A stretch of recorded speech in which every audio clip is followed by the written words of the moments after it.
Hello and welcome to Church of Entropy live streams for what is sure to be a very exciting show. I am joined today by SupraLibrix, gentleman I had the pleasure of encountering in a longtime Facebook group I'm part of.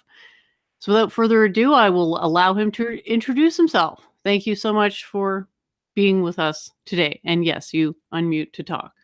This is his first stream, so let's give him a big warm welcome today. Are you there? Yes, Hey. I'm here. Can you hear me okay? You are coming through loud and clear. Go ahead. Well, I'm here. Let's talk.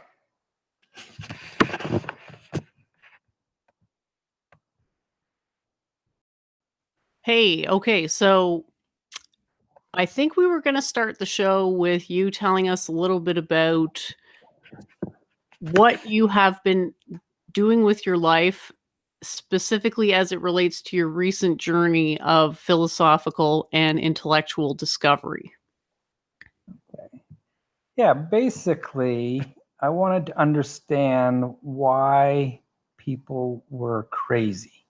So I don't take that term lightly. Well, it can be lightly, but I wanted to understand why people who I knew and respected believed things that were totally false, and people I knew and respected didn't believe things that were totally true. Where did that phenomenon come from? So what I did, I started just on Facebook. You know, if you want a sample of human nature, there's no better place, right? It's the petri dish of human nature. So I just went on very carefully. I have a business. I take care of computers. I'm a local computer guy. Didn't want to offend anybody, and it's easy to offend nowadays. So I just started asking questions, and trying to find out where people diverged from what is anyone who consider empirical data. Why don't you accept that data? And to the other end is, well, there's no data, why do you believe it?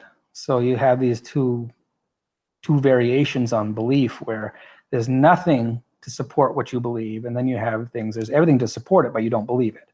And so I'd ask questions, and I'd approach what I knew was empirically true and see why people wouldn't believe that. Sort of edge up to the hard questions there. And what you see is a pattern. You see, well, people agree with you, yeah, you're right, or they disagree with you, or they don't answer, or they walk away, they block, whatever. They either like it, they don't like it, or it doesn't have any impact. So right there, I just started with my little plus and negative of responses, and kind of kept a little mental note. I wish I'd taken better notes than I did. I basically worked it out right online and started. And I just invented a little character, broke everything down. If you look at reality, there's only three things. You've got your influence and ideas, or that's sort of a unit, time, and then work. So ITW, everything is that, one of those things, whether it's in your head and you imagine it, or whether it's something external of your brain that you see.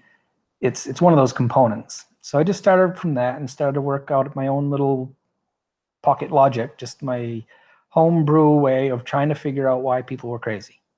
So you end up with that influence is broken up to what's in your brain and what's outside your brain. So you have the IX is the external, what influences you, and then you have your IP is the personal influence, your willpower, whatever you call it, your intelligence, everything that you know or believe you know, anyway, what you consider to be truth.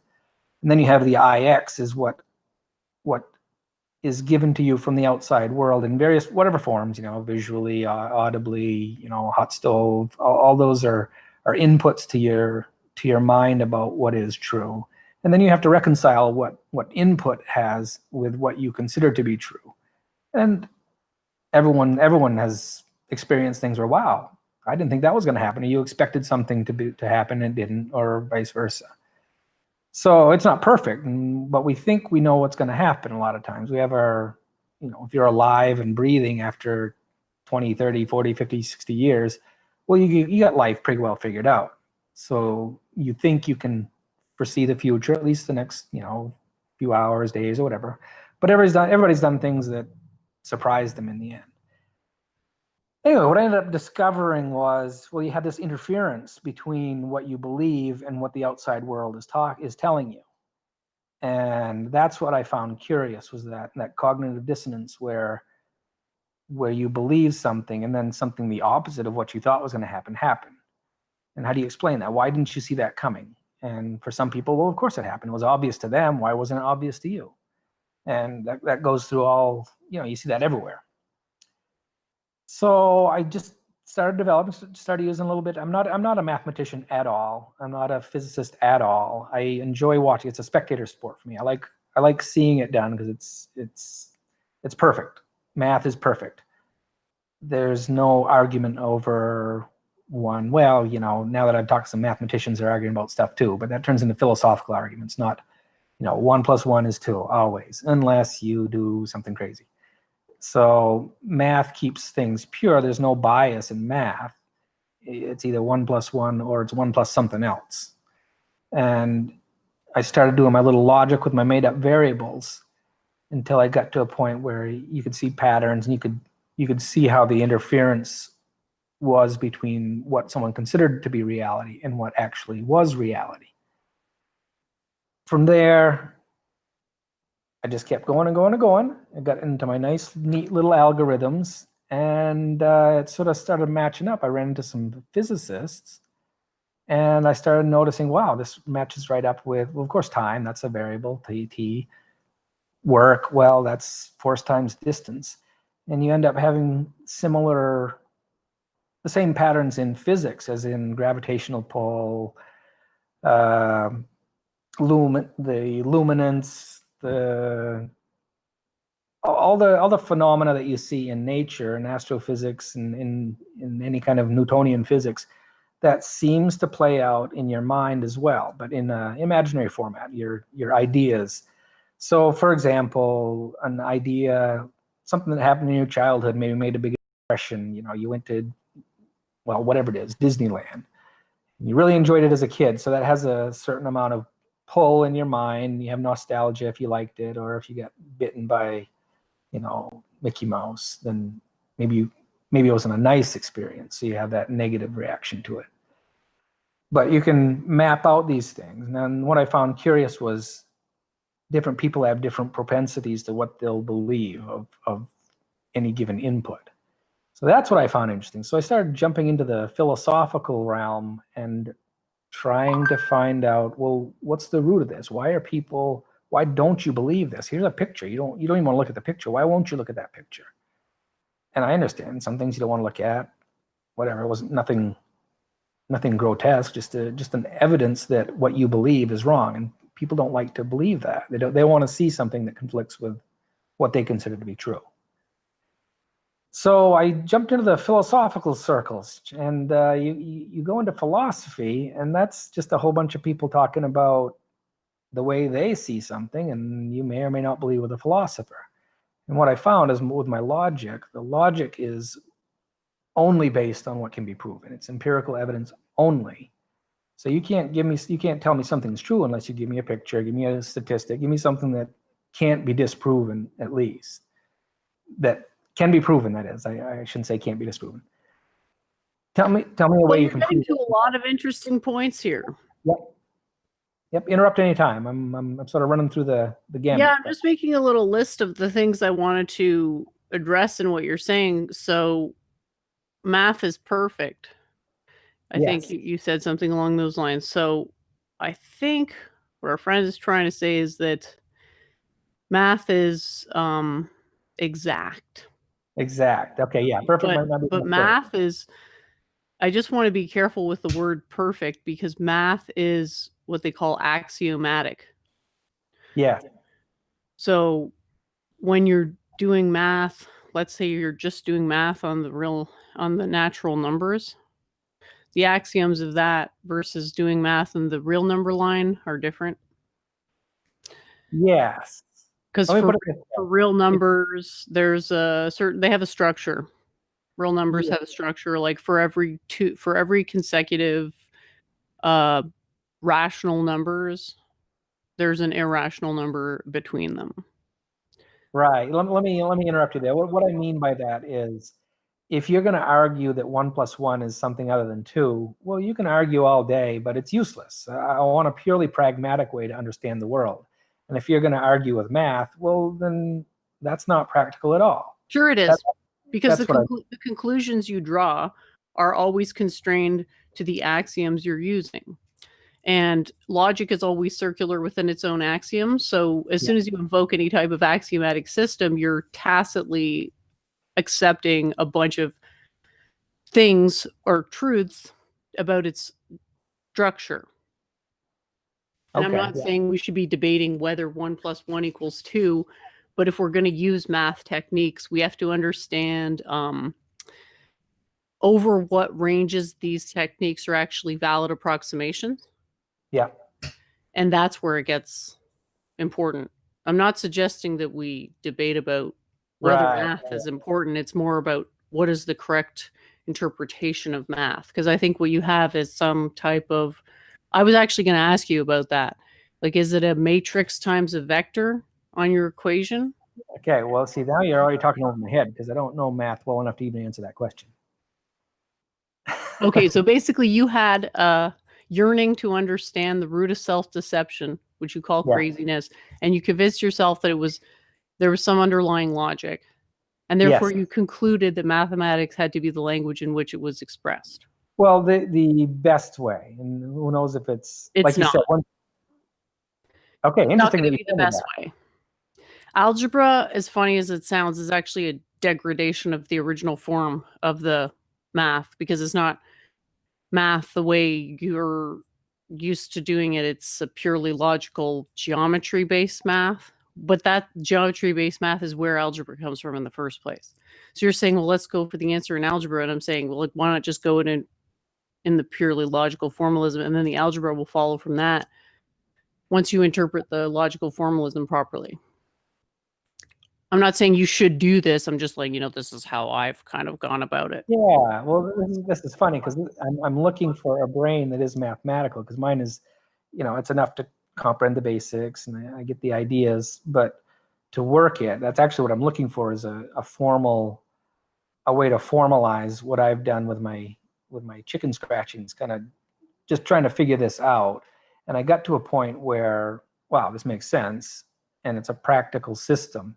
But now I need someone with a brain that can formalize it in a way that a mathematician go, oh, okay, that's good, that makes sense.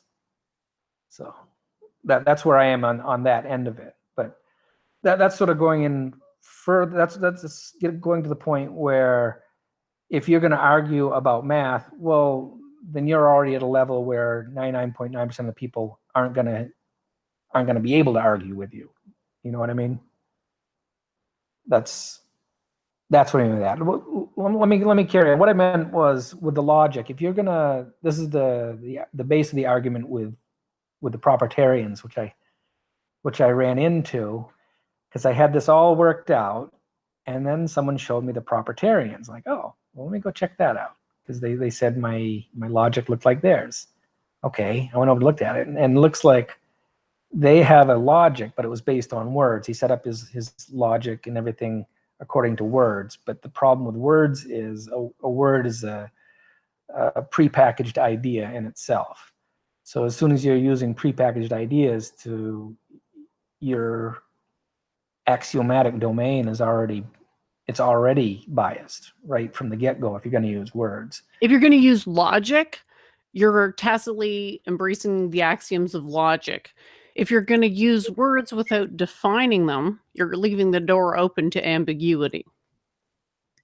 Yeah, but if you use the common definition of the words, well, what's a common definition of a word? Like, pick a controversial word, and there's no one agreement of what that word means. Right. Socialism, there's a good one. Ask 100 people what socialism means, and you'll get 100 answers. There's no definition other than what people think in their heads. Yeah, so I just try to steer clear of ambiguous language, which is why I've used the term socialist, like, honestly, I want to say 3 times, one time I looked it up in a dictionary because I wanted to know the difference between socialism and communism, but I was like, a teenager at the time. And then I did use the word because I finally got an inkling of what it meant on a sort of general meta social level, if there is such a thing as a sort of a government benevolence. Yeah. Government redistribution of wealth, community caring. I don't know. Yeah, Even but now, it's like it's you go hard to down sort of put a finger on it because I could give a definition that wouldn't actually be the right. definition that like 40% of the people using the term mean. Right. So what I'm getting at is that word is useless. It now only doesn't serve to persuade, but to divide at this point. It loses its meaning, and then someone will say, well, no, you just don't understand what it means. Well, what does it mean? Everything's on a continuum of, anarchy to a monarchy and everything in between. What's socialism? Well, it means government does this a little bit and people do this a little bit. Yeah, there's some free trade. There's so many gray areas that the word itself becomes useless. Yeah, that's why you have to undertake the process of crafting a dialect that is precise. Yeah, well, that's the trick here. Is my little physics, I call it, with an IX there. Physics, my physics. It instead of using words, well, you have a continuum. Well, you're And still using words though. It's just a yeah, question of which words should be used in the process of systematizing the mind, because you're going to find that people will disagree with you about axioms, but then they yes, won't understand what axioms are. And then you sort of right. get to a standstill where you basically just have to tell people, like, yeah, this is how it is. And then they'll eventually use it for themselves. Yeah. Well, my idea is it's a spectroscope for language. So you take a word and then you ask people, well, what does this mean to you? And you have a slider of, well, it means somewhere in between here of monarchy and anarchy, one or the other, and somewhere in there, and how much government control. It's a way to map out the way people feel about words, and then you can just compare how people feel about the same word, and you end up with a split. So socialism is a great one because if you're a conservative type, you don't like it. If you're a liberal type, you like it. So there's that. The bell curves of liberal and conservative have split to the point where they can't even share a common word. Many common words, all sorts of things. And not only that, what you see as in the news, there's not even a common agreement of what happened, even though there's a picture, there's a video. The way it's perceived is different from one to the other, to the point where there's no reconciliation. That's what I find most interesting, is there's no reconciliation of reality. So Yeah, divide and conquer. right. So who's dividing, who's conquering, and you can believe you're conquering, and you could be exactly wrong, and vice versa. So it's the way I look at it. This provides sort of a bridge between languages. It's independent of language. It gives you a math of feelings, emotion. It's a way to quantify quality. And that depends on the person. Everyone's got their own idea of what quality is. And this is a way to map out what you determine to be quality and compare it to what someone else determines to be quality. And if there's no reconciliation, well, there must be something else that you both consider quality. That's my goal. You want to bring people together, man? Yeah, man. Peace, love, and happiness. You want to sit in a circle with some guitars and giant shisha pipes? Well, see, that's where I consider myself kind of a techno hippie. That I very much like technology. But at the same time, I live in rural Maine. I lived in LA for 10 years. It's exciting. There's lots of stuff, everything to do. But it's too much. I had to step over homeless guys to get to go fix the network. You gotta pass a dollar bill under 2 inches of bulletproof glass to get a piece of gum, things like that. That's not normal. That's not a good existence. Everyone, you can get used to almost anything, but to get used to that, you have to live in a sort of schizophrenic state. I'm just imagining this view of like stepping over a homeless guy to go to a coffee tasting seminar. That's like the microcosm of urban living. Exactly, it's true. So, and LA, LA is just the perfect example. It's a macrocosm all on its own. Is money is so highly valued there. Well, everywhere, but there it's you got to have the right car and you got to have the right house, and there's so much of that competition. When you also have the beach bums, so you've got the people that kind of checked out of that whole thing. You've got the whole array is right there. But the stark irony of a $2 million supercar pulling up and there's a guy in a ditch, passed out. That's not right. I don't care what your politics are. To see that isn't good for your brain. Just to see that, something has to be. You have to be so callous, or you have to ignore it, just to maintain your humanity. And if you're maintaining that humanity, well, what kind of human are you if you ignore that? And what are you supposed to do? Because am I supposed to help that guy? I can't help him. I got a family at home. The what I can do to help is limited. So you choose to ignore. You have to ignore it because you don't know if the person's dangerous. There's so many other things. You're put in a position that's never good, and you're supposed to reconcile that in your brain. How do you do that? I moved. I don't want to reconcile that. I don't have the capability to fix it. I don't want to live in a place where it's imposed on my psyche. Did you name the city you were living in? Sorry, I must have missed. Oh, it's Dover, Foxcroft, Maine. Little rural town in the middle of Maine. Oh, I mean, what city were you living in with that you moved out of? Oh, in LA area, it was. I lived in Westminster, worked right near LAX and Irvine, between the two, and Anaheim. Couple places that we moved, but all of the tech company. So you worked in the tech industry? Yes. It was a little .com that was just getting started up. I was selling used cars at the time. I ended up selling a car to a guy who was just starting up a .com. And my dad was an electrical engineer. He was an electrical engineer, so I had interesting little chit chats as I was selling the car, and told me what he was doing. I said, I want to be your apprentice. I'll work for free. So he took me up on it. So I went in after work. I'd go over there for a couple hours and help him with whatever. And I knew computers somewhat anyway. I've had one since, let's see, I think my dad brought one home probably 77. So I'd been around them. I did a little bit of programming when I was a kid, just been exposed.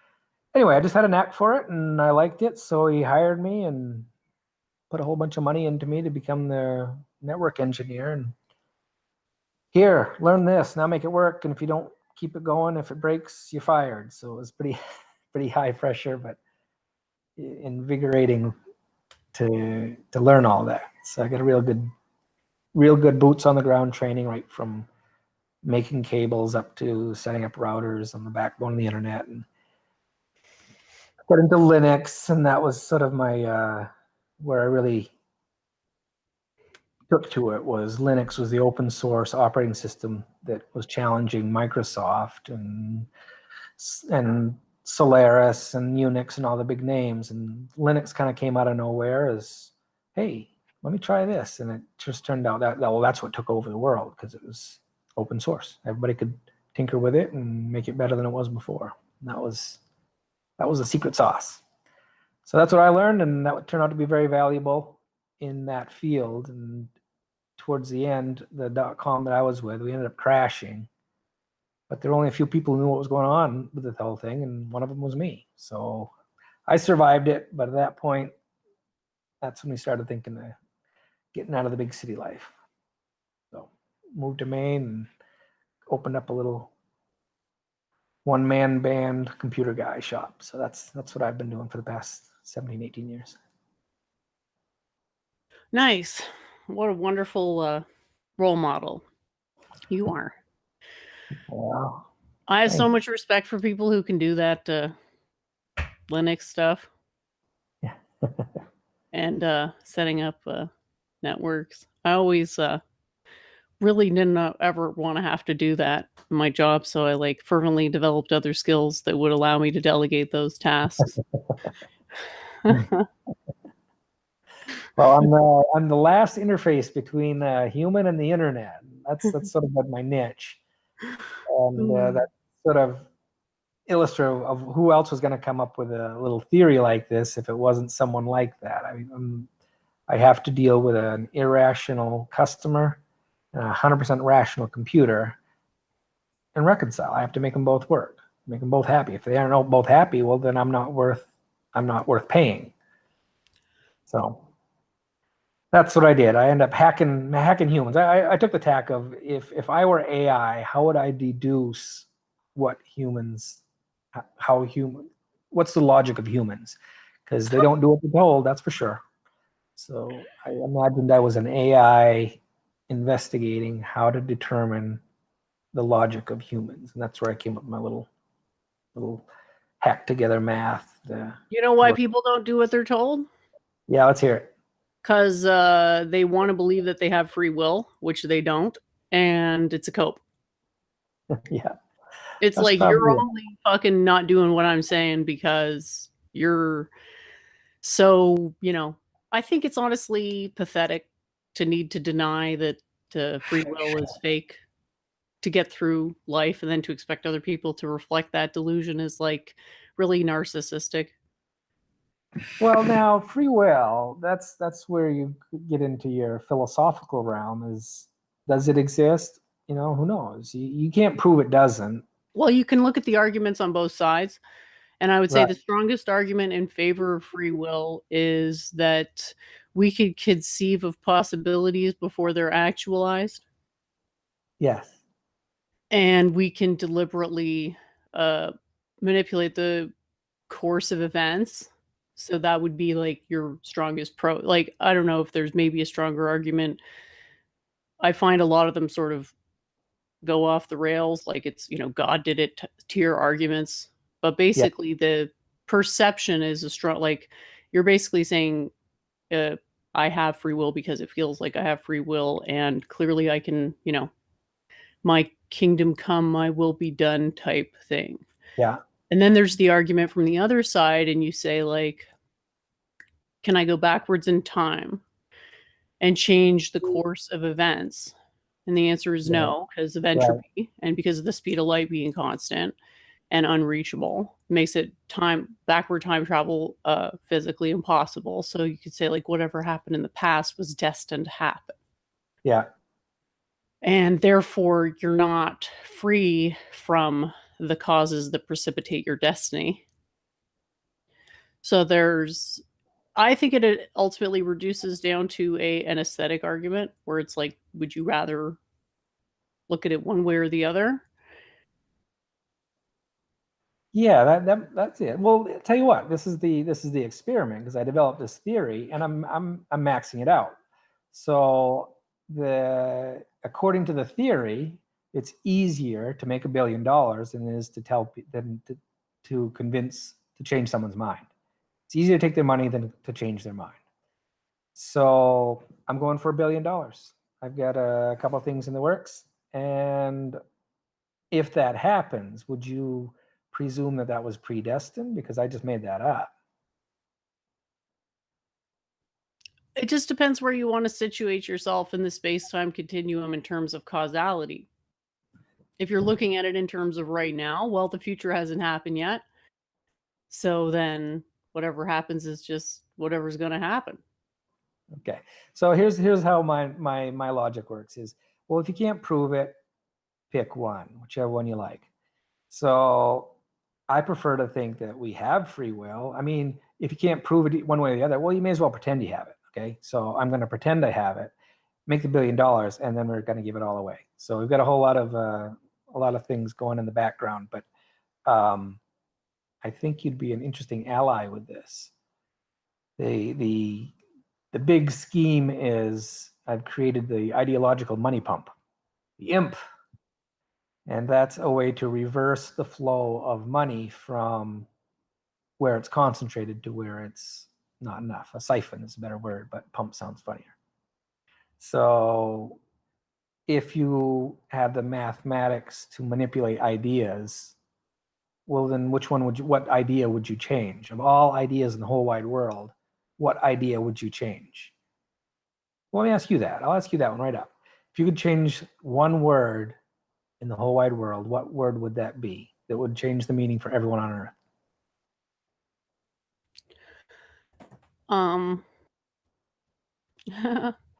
You want me to change the definition of one word? That wouldn't do much. One word. Yeah, it would. I tell you one it would. One that would. Such as? Money, right? What if you change the definition of money? That would change the whole world. Yeah, you're talking about value allocation. Yep. Yeah. And people allocate value based on the fact that everybody is essentially social status seeking. Yeah. And they have ways of estimating value. And right now, the coefficients for money is way bigger than the other value propositions. Yeah. So ultimately, I think it falls on whoever is going to lead this thing to make different value propositions than just money. Well, that's the Evel Knievel jump I'm going for. If I can change the meaning of the word money for the whole world, that will change the whole world.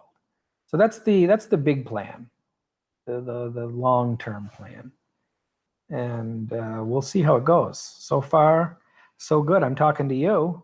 That's a good step. Yeah, definitely. It's great to honestly be able to connect with someone who's thought these ideas out in as much detail as you have, because yeah, I mean, my problem most of the time is just getting people to agree on axioms, because like I don't want to waste my time Right. Yeah. in the vague words, because it's like you could spend an hour talking about if your central topic is a vague word. Yes. Get nowhere. Yeah. So Well, mine's the opposite of that. It's the anti-philosophy. It eliminates philosophy. It's got everything. Human nature is now just a physics equation. So why are you going to argue about philosophy? No need of that anymore. Yeah, it is, but it is philosophy. They're essentially the same things. Same thing, because physics ultimately, like the mastercraft of physics, is to figuring out which axiom systems apply where, because the axioms. Well, okay, I suppose. The See, where we get into another sort of splitting hairs, where if you're going to argue with a physicist about the axioms of physics, well, those are physicists talking. But if you're talking about social change, whatever, who's going to argue with the physicist? Maybe another physicist and a philosopher that thinks he knows physics. That's about it. So a normal person, you haven't got anything to argue about. You can't stand on the same ground and argue about a physics equation. It doesn't make any sense. Well, I'm trying to literally force people to do it by like hammering the physics down to the most basic level. Yes. And then saying, well, do you agree on this? And then it ends up being like, you either have to agree with something really intuitive, or you have to agree with basically posit something with no evidence. Yeah, exactly. Now that's sort of the angle that.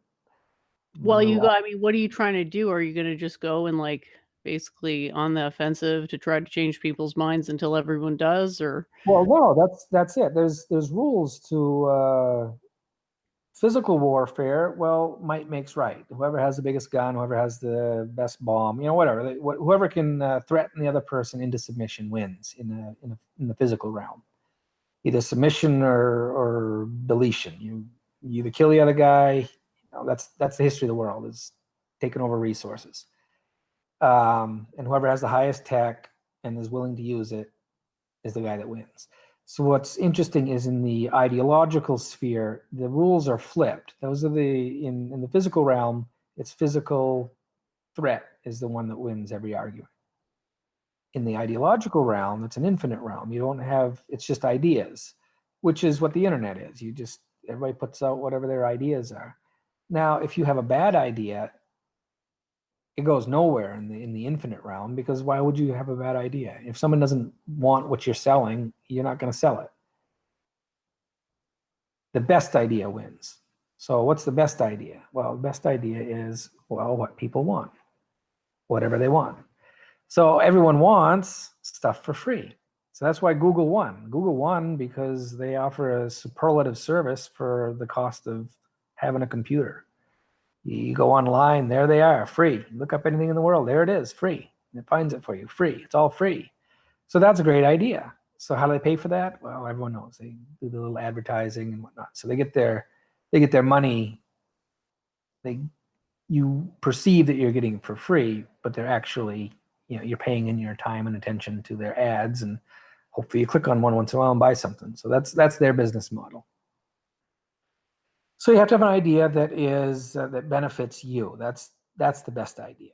So my idea is, and this is actually, I want to connect with you later and see how we go about this. I've got a couple connections. We're working on this, but I've got an idea for big tech that will be irresistible to them, and it'll be irresistible to the customer. It's irresistible to everyone because it's what everyone wants. Everyone wants what they want. So how do you get what they want? You let them know. And this is why I've been working on it.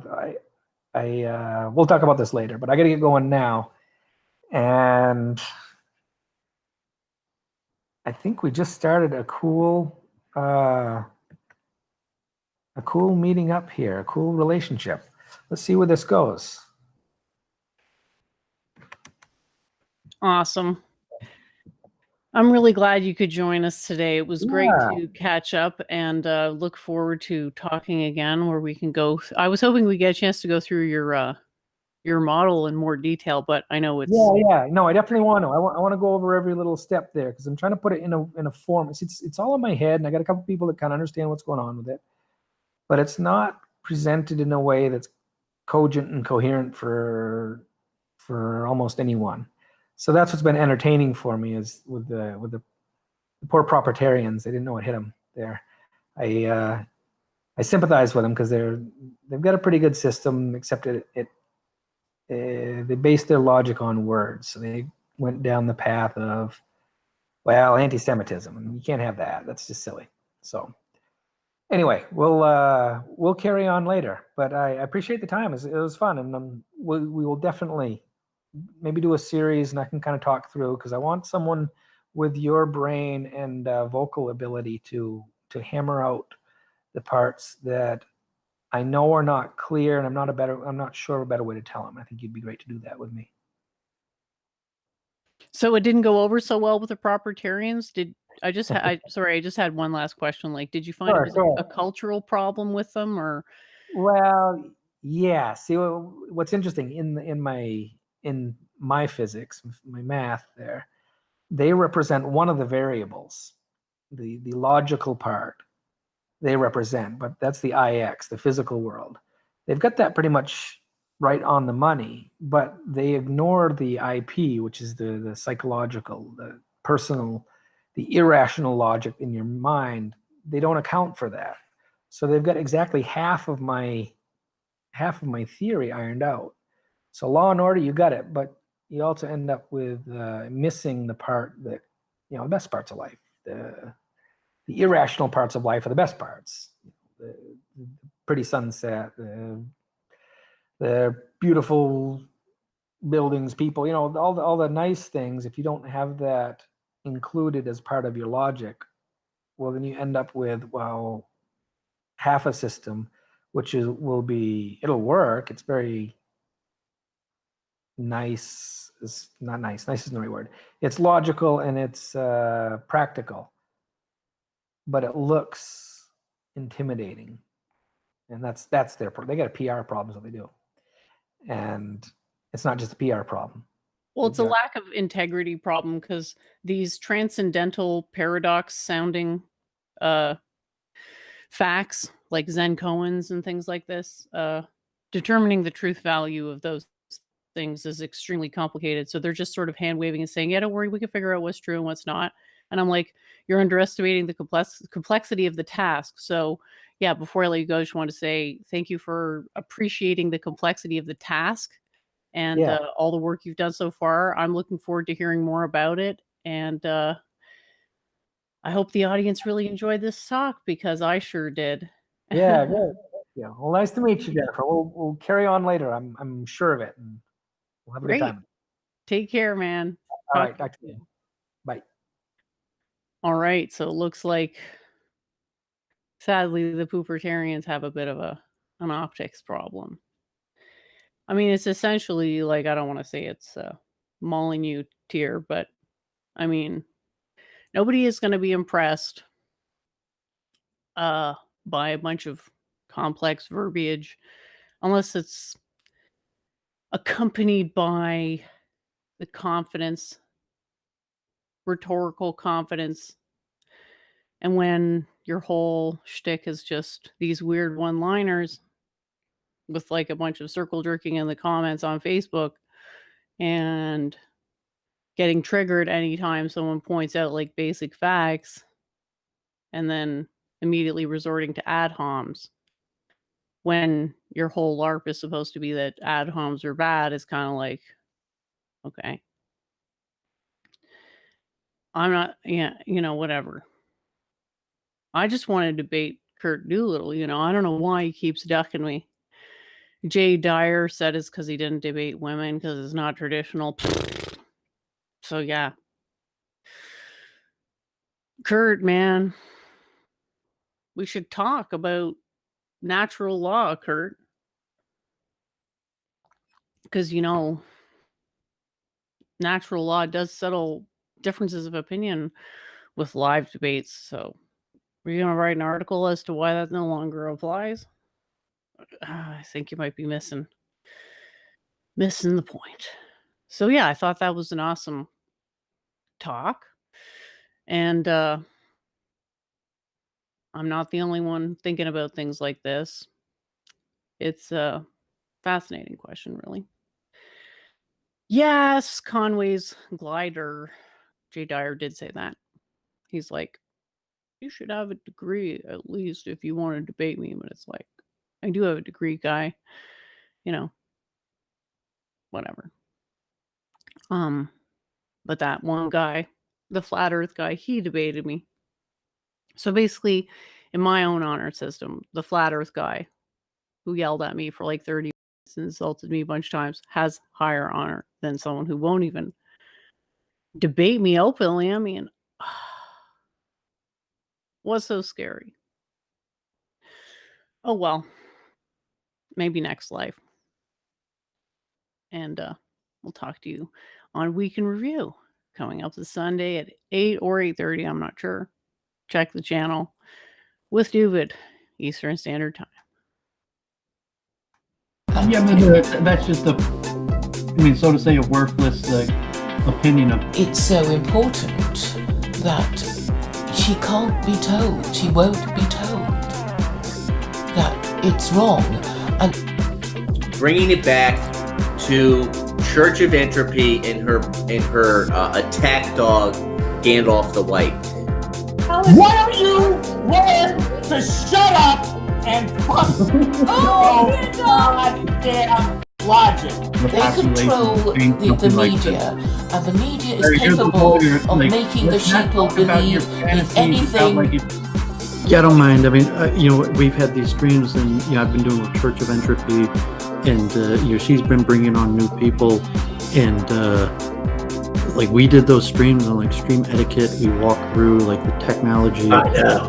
I have like very strongly negative opinions of the kind of Brundle clique. Is she trying to garner herself cult prestige by associating herself with a retard?